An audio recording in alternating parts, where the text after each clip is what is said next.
Welcome to this special presidential debate episode of Strategic Wisdom with Andrew Jose. Strategic Wisdom is an international relations and news podcast brought to you by Andrew Jose, a Washington, D.C.-based security policy analyst and news reporter. On June 27th this year, the presumptive nominees of the Democratic and Republican parties, incumbent President Joe Biden and former President Donald Trump, had their first presidential debate, moderated by CNN. With rules restricting interruptions and crosstalk, establishment journalists thought Trump would be hurt, while Biden would thrive under the new code of conduct. Instead, as Politico's Jack Schaffer noted, Trump appeared more dignified and professional in contrast to Biden, who was left to speak incoherently in uninterrupted stretches of time, where his halting speech and cognitive decline lay bare for all to see. Biden's nothing short of disastrous performance in the presidential debate has raised serious concerns about his ability to lead the country in this pivotal decade for the next 4 years. It has also raised doubts about whether Biden will remain competent enough to handle critical questions in national security and foreign policy. Joining Andrew Jose today is investigative journalist and political analyst Ben Swann. In this special broadcast of Strategic Wisdom with Andrew Jose, Andrew and Ben will be discussing Biden's dismal performance in the presidential debate and the implications that and the results of the upcoming presidential elections in November hold for United States foreign policy. Without further ado, I'm going to hand the floor over to Andrew Jose.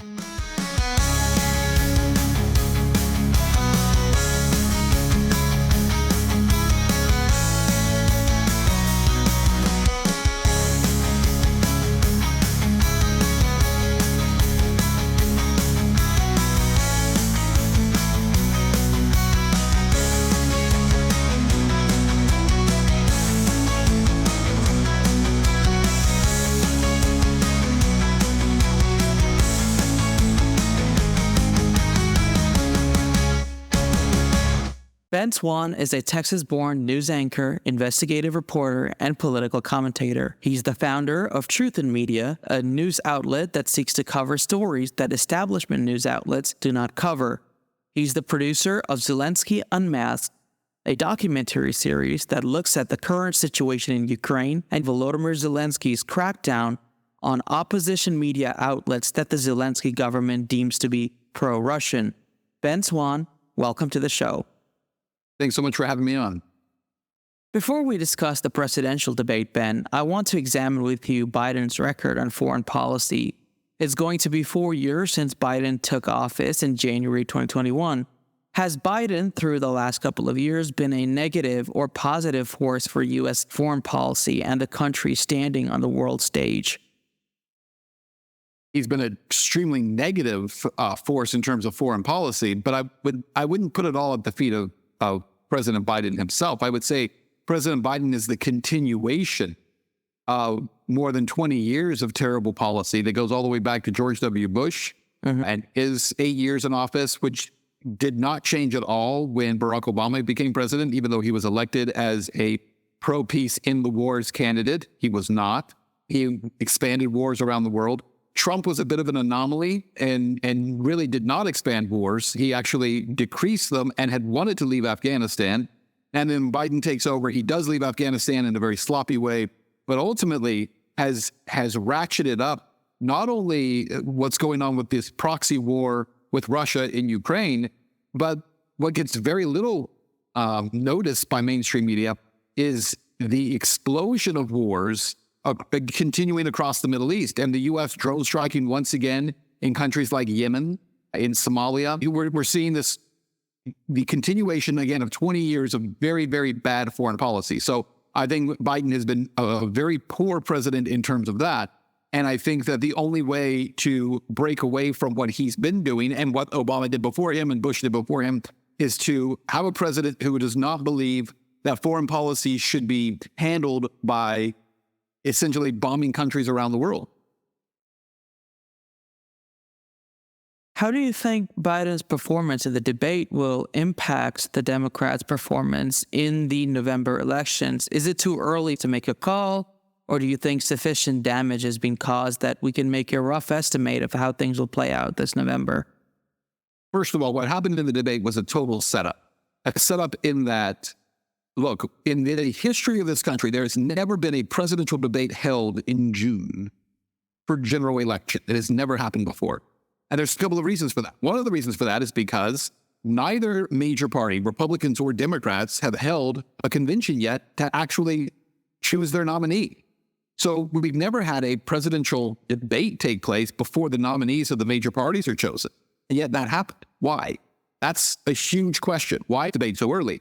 And I believe after, while watching that debate live and then afterwards seeing what immediately happened in the aftermath, that the whole thing was a setup. It was a setup in that for weeks, months, even years into Biden's administration, so many people have watched this president and said he has serious cognitive decline. There's no question about it.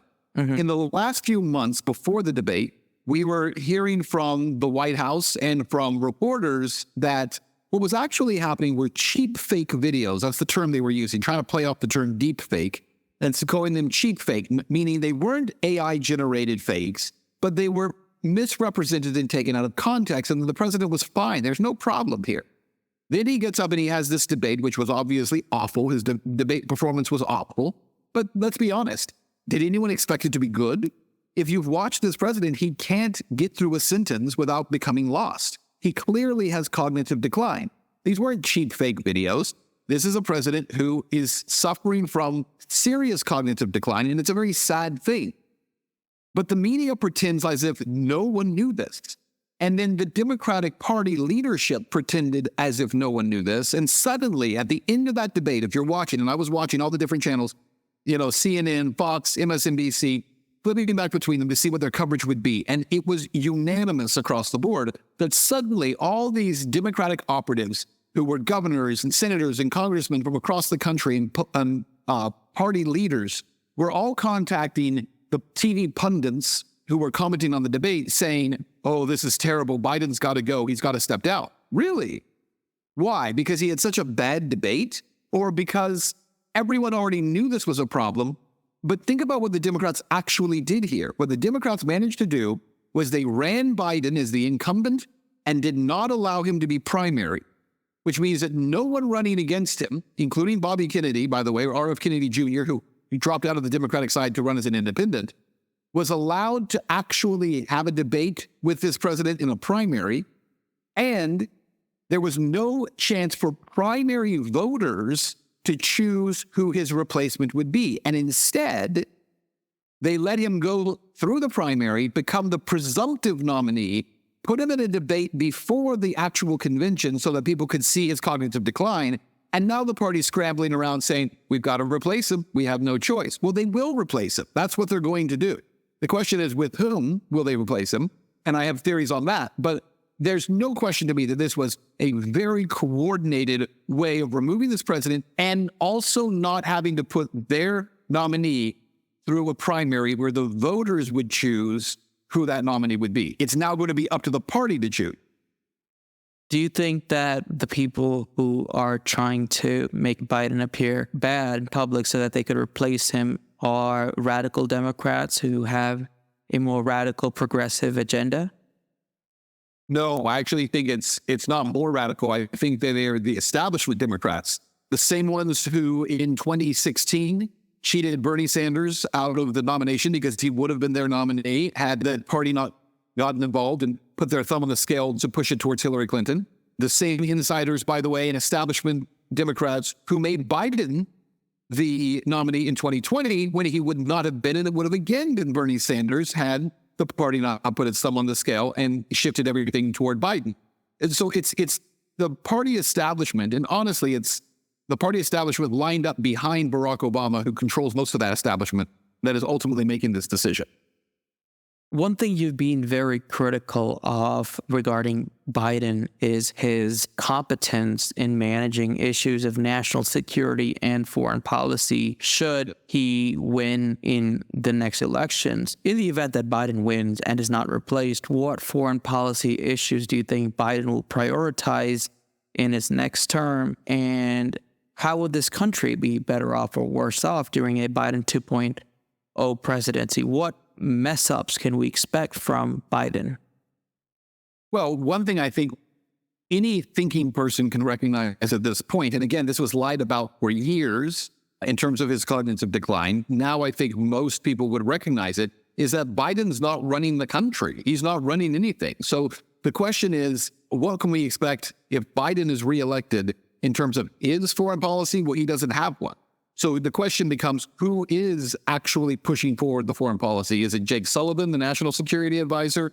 Is it Victoria Nuland, the architect of the original overthrow of the Ukrainian government in 2014 and one of the architects of the Iraq war? Is she the one who's actually running U.S. foreign policy? There are a lot of questions about this. Is it Lloyd Austin? Who is actually in charge? And the problem is that while we don't know who's actually making policy, we know that we're seeing the same policies that have been in place for a long time, as I mentioned before, and a continuation of them, which is why I believe Jake Sullivan, Victoria Nuland, people like that are the ones who are in control of it.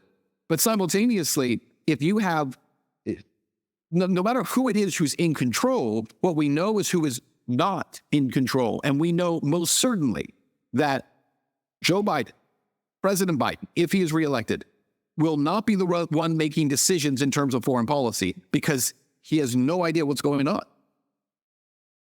The Biden administration's handling of politics is characteristic of different interest groups vying for influence. Would you say that's the case here? And do we say that this interplay between different interest groups and bureaucracies within the federal government, that manifests itself as the sort of incoherent foreign policy we see from the Biden administration, where it has been very flip-flopping on different issues, sometimes trying to recklessly escalate and then pulling back? Do you think that maybe there is a competition between different interest groups, and it is these interest groups that influence Biden's policy and makes things appear like there's chaos? Well, I think that is true of every administration, that there are many, many different special interest groups that are demanding attention and want their own way, which is why you sometimes find a perfect storm of foreign policy. That's what I would say the Ukraine war is, between Ukraine and Russia. For U.S. foreign policy hawks, for war hawks, for the military-industrial complex and military contractors, for NGOs, for multinational corporations that want to now run the country and control the money flowing in there. There are so many different special interest groups who have an ability to take a piece what's happening in Ukraine and to get a piece of that war and to profit very handsomely from it. And so I think it's true of most foreign policy that there are many different special interest groups that are vying for that attention. And sometimes, on rare occasions, they'll find one behemoth that they can all feast on. And I think that's what the Ukraine war is. I mean, it's endless money. It's hundreds of billions of dollars, as you well know, being poured into this country with absolutely no end in sight, no plan to come out of it. And the reality is that there are so many groups that are becoming massively wealthy, much more wealthy than they already were as a result of being engaged in that war. So yes, I agree with you. There's no question that there are so many special interest groups that benefit from these kinds of foreign policy decisions, that benefit from foreign policy opportunities, if you will. And I think that will continue into the future, no matter who is president. One region you have specialized in during the course of your journalism career, Ben, has been Ukraine. How do you think Biden will run the U.S.'s policy on Ukraine during the next term of his presidency if he wins? What are the main moves do you think he's going to make? And how will Russia respond to a Biden 2.0 presidency? If there's a Biden 2.0 presidency, I don't know how we don't end up in a full-on hot war with Russia. And I don't say that lightly. I mean, the idea of a hot war with Russia is a nuclear war.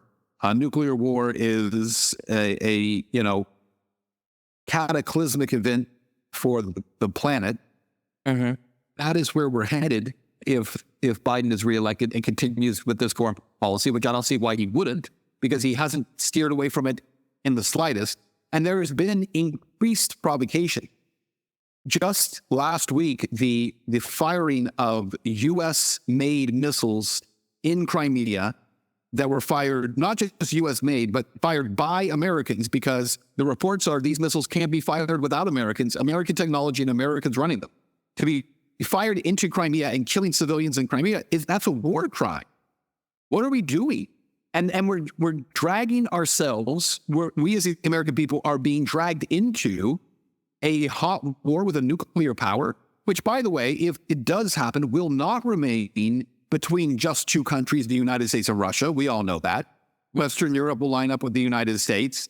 And then countries like China, India, South Africa, Brazil will probably line up as BRICS nations with Russia. It is an unbelievable scenario that we are being marched toward. And there is an incredible recklessness that is taking place in terms of foreign policy right now. It is an incredible recklessness by this administration to allow U.S.-made weapons fired by Americans into Crimea, killing civilians, to allow that to happen, to allow quietly, because publicly the Biden administration said it was not allowed, and then privately it was leaked that the Biden administration, President Biden himself, told Zelensky that they were fine with Ukraine firing American-made missiles inside of Russia.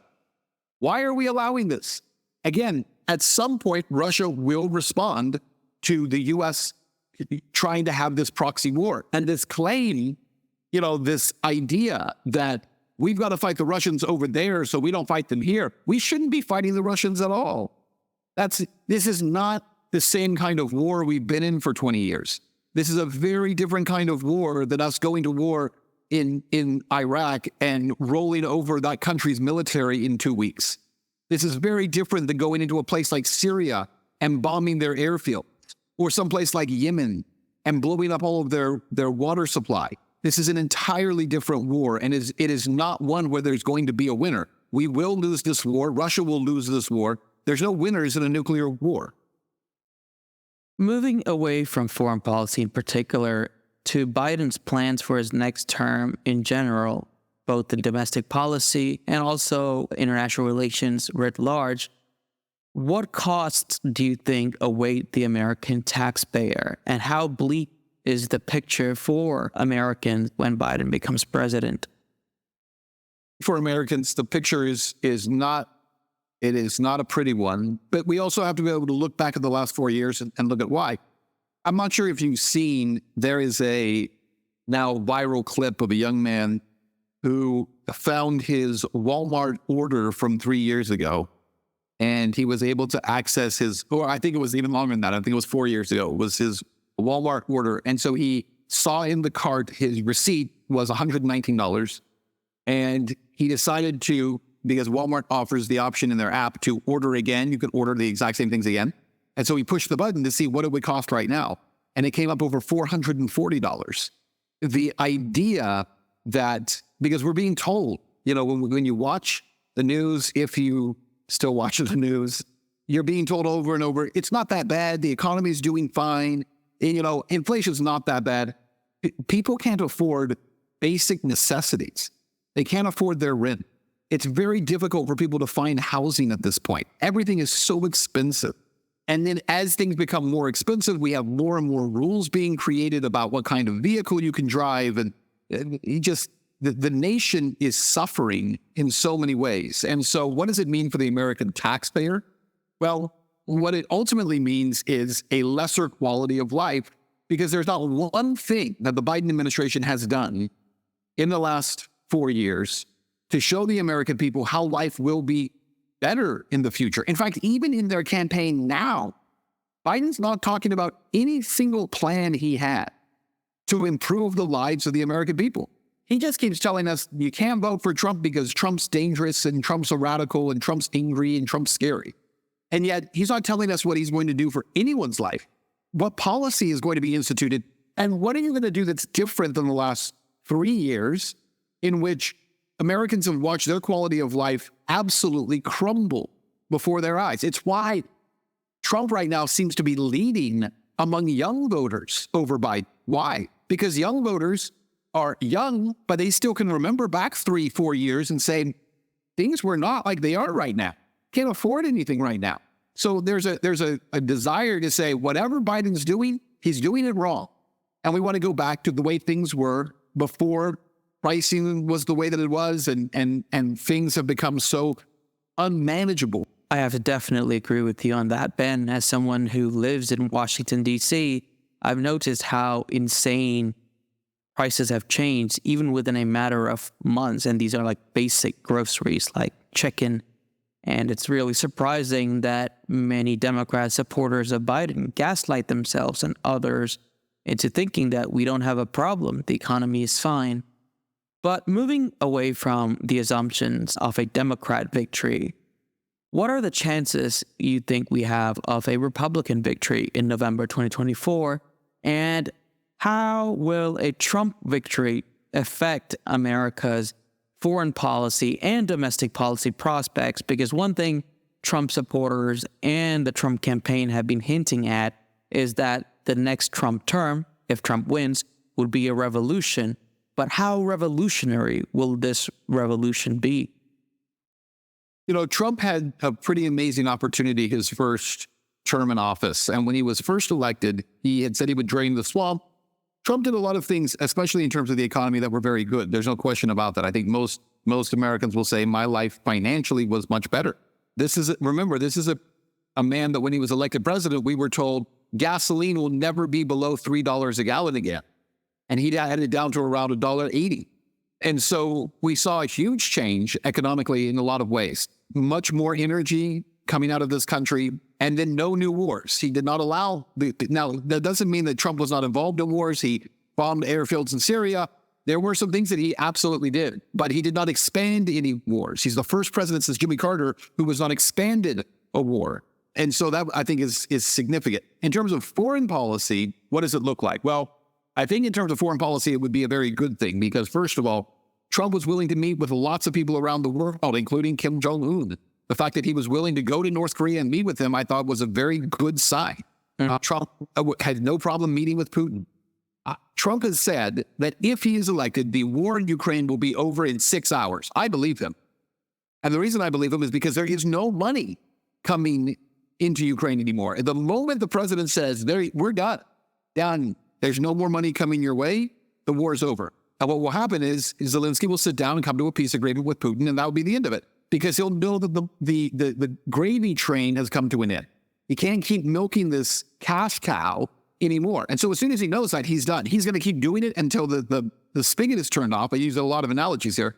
Till the spigot is turned off. But once it is, it'll be over. So that's absolutely true. Trump will be able to do that. And by the way, in doing that, he does a lot more than just in the war in Ukraine. He is literally saving the lives of hundreds of thousands of men in Ukraine. Right now, on the streets of Ukraine, the Ukrainian military conscription officers are going around and literally grabbing men off the streets, forcing them into vans and taking them away to go fight. Men between the ages of 25 and 60 years old are required to be drafted, and they're grabbing them off the streets at this point and forcing them into a war that people in Ukraine call a meat grinder. These are not soldiers. These are not men who know how to fight, and they're being carted off to go be forced into military service. If that were happening in this country, we would have full-scale riot. To think that the idea that you're going to force people to go and fight in a war they cannot win. Having said that, in terms of the domestic policy with Trump, I think that would also be very, very interesting because Trump, in his first term, could have done a lot more. And one of the mistakes he made in his first term, I would argue, is that he tried to make the establishment like him. He thought, well, they're all scared of me, but if I get into office and I show them that I'm a reasonable guy, then we'll all get along. And he didn't realize that they had no interest in that. And so his first term in office was heavily sabotaged with impeachment trials and hearings. He had people within his own cabinet who were working against him, people like John Bolton, who he brought in as his national security advisor. It's untenable. What I would say that Trump has an opportunity to do, he's talking about some very radical things right now. And I hope that he would do them. If he were elected, he could do some things that would be radically different. Eliminating entire departments in the federal government would be one. He's talking about eliminating the federal income tax and replacing it with tariffs. That would be one of the most powerful things any president has ever done in the history of this country, to do away with the federal income tax. He wants to eliminate all taxes on tips for servers. We think about the immediate impact that would have on everybody who has a service industry job who receives tips. You get 100% of that tip going to you. He's talking about eliminating payroll tax and saying Social Security is going to be bankrupt, and so we're not going to keep taking Social Security out of people's paychecks to pay for something they're never going to receive. How powerful would that be? So those kinds of moves, if Trump were brave enough to actually do it when he's in office, would have an immediate impact. And it would have an impact beyond what most people even recognize, because these are not small changes. These are drastic changes to a fundamentally broken system. And if my only fear is that Trump is saying things in order to get elected, and when he gets in, he won't do them. If he'll actually do them, Trump's second term could be truly historical.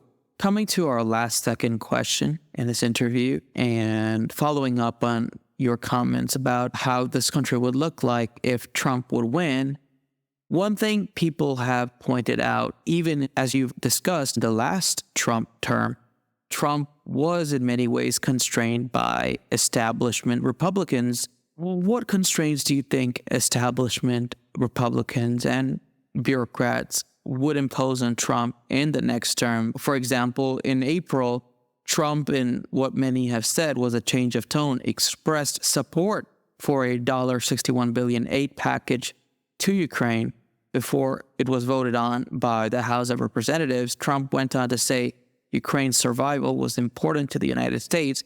Even in his last term, Trump approved a sale of $39 million in lethal weapons, and this includes javelins.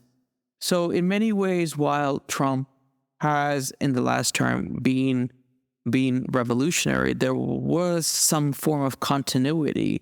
Do you think continuity would remain, or do you think that the people Trump will put into his cabinet would be a different breed from Trump? I'm hopeful that what Trump would do is he would go outside of Washington to fill his cabinet this time, and that he would, picking people who have genuine understanding of these issues and don't view it from not only a Washington perspective, which is clearly flawed, but also from the swamp perspective of people who are in, look at who's in Biden's cabinet right now as his Secretary of State, Anthony Blinken, and his Secretary of Defense, Lloyd Austin. These are two men who, before they were serving as the Secretary of State and the Secretary of Defense, both ran a consulting firm for defense contractors and both sat on the boards of defense contractors. If you are serving on the board of a defense contractor, you should never be allowed to be the Secretary of Defense, ever. It should immediately disqualify you. It's that kind of revolving door of cronyism that has created the mess we have in Washington. So my hope would be that Trump 2.0 would go outside of Washington and find people who want to provide real answers and deal with these problems in a serious way that doesn't just enrich themselves. And that's what he's got to look for. He's got to find people who are willing to do that. Now, listen, there's a lot of them out there, and there's a group out there that's put together something that's been getting a lot of flack lately called Project 2025. It's basically a guide to say, if Trump is reelected, this is what the MAGA part of the Republican Party wants Trump to do, and here's how you get it done. We'll see if they're able to pull it off, but it would be interesting. I'm not saying everything that they advocate for is even positive, but there has to be a plan. And I think when Trump went into office the first time, he had no plan, nor did he even have an idea of who he wanted in his cabinet. And so he allowed people in Washington to help choose that cabinet, and it was a mistake. So I would hope that this time around he has better advisors and wiser people around him who can install into his cabinet people who actually will make fundamental changes, not just changes to policy, but changes to the actual bureaucracy itself, which is so fundamentally flawed. Lastly, from your experience in journalism, what would your message be to the American people as they get ready to vote in November? What are the main points do you think they should be considering when they make a decision on which candidate they pick? Well, first of all, I think it's a shame that in this country we only have two real choices. I mentioned that Robert F. Kennedy Jr. is running as an independent. There's obviously, the Green Party, which doesn't get a lot of attention, the Libertarian Party, which does not get a lot of attention.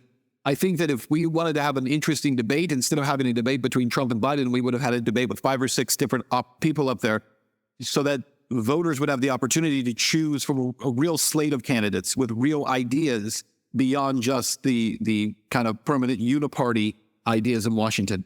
What I would say to the American people is, how do you decide? I think you have to look at the bigger scheme of what's going on in the world. And that is that we're living in a country right now that is completely overtaken by special interest groups, by bureaucracies run amok. And who you vote for as president many times doesn't really matter because they don't have much power, or at least they don't use that power because there's a shadow government running everything. That sounds very conspiratorial, but at the same time, if you look at someone like a President Biden, who himself right now is so cognitively impaired, who is running the country? And earlier you asked me that question. I can't tell you. You know what else? No one can tell you. Which means someone is running the country, but none of us know who it is. And here's the other thing. None of us voted for those people. We did not choose those people. So I think that there is a very important step that has to be taken for the American people in looking at, who do I want to run the country? What ideas am I looking for? And who's actually going to do something for me? We've been told for a long time that you got to be part of this greater good. Not greater good anymore. It's got to be about, are you making real change that affects real people's real lives? That has not happened in Washington for many, many decades. Special interest groups get rich and multinational corporations get rich. Politicians get rich. They all go into office broke and they come out with hundreds of millions of dollars. And it's a completely corrupt system. So we've got to find a way as the American people to be able to have real choices in our elections. And I would hope in the future, it won't make it in time for this election, but I would hope in the future that, we create a system so that debates are not controlled by the Commission on Presidential Debates, which is run by the Republicans and Democrats. And the systems allow for more voices because more voices make for a more honest conversation. And that's sorely lacking in Washington, D.C. Ladies and gentlemen, you just listened to investigative reporter and founder of Truth in Media, Ben Swann. Ben Swann, thank you for your time. Strategic Wisdom with Andrew Jose is an initiative of Andrew Jose Media.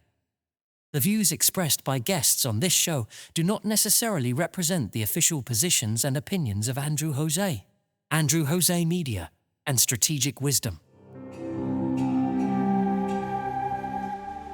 Thank you for listening to Strategic Wisdom. Be sure to follow and subscribe on whatever podcast platform you are using to listen to this show in order to not miss out any future interviews and conversations that Andrew Jose will bring to you on this podcast.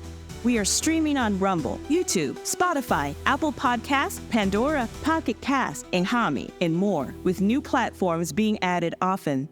Also, be sure to subscribe to Strategic Wisdom on Substack at strategicwisdom.substack.com.